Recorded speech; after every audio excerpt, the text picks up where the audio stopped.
Praise the lord.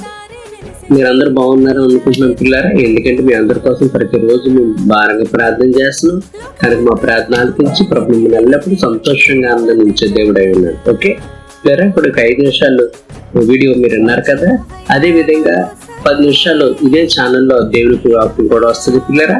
ఆ వాక్యం విని మీరు ఆశీర్వించబడాలి, దీవించబడాలని కోరుకుంటూ వాక్యం ద్వారా దేవుడు మీతో మాట్లాడతాడు. మీకున్న ఇరుకున్న ఇబ్బందుల్ని ఏ విధంగా జయించాలో, సంతోషంగా ఆనందంగా ఉండాలంటే అలాగే, విజయం సాధించాలంటే అలాగే వాక్యం ద్వారా దేవుడు మాట్లాడతా కనుక కేవలం 10 నిమిషాలు వచ్చే వాక్యం విని ఆ దేవుని గొప్ప ఆశీర్వాదాలు పొందుకోవాలని మేము కోరుకుంటున్నాం. God bless you.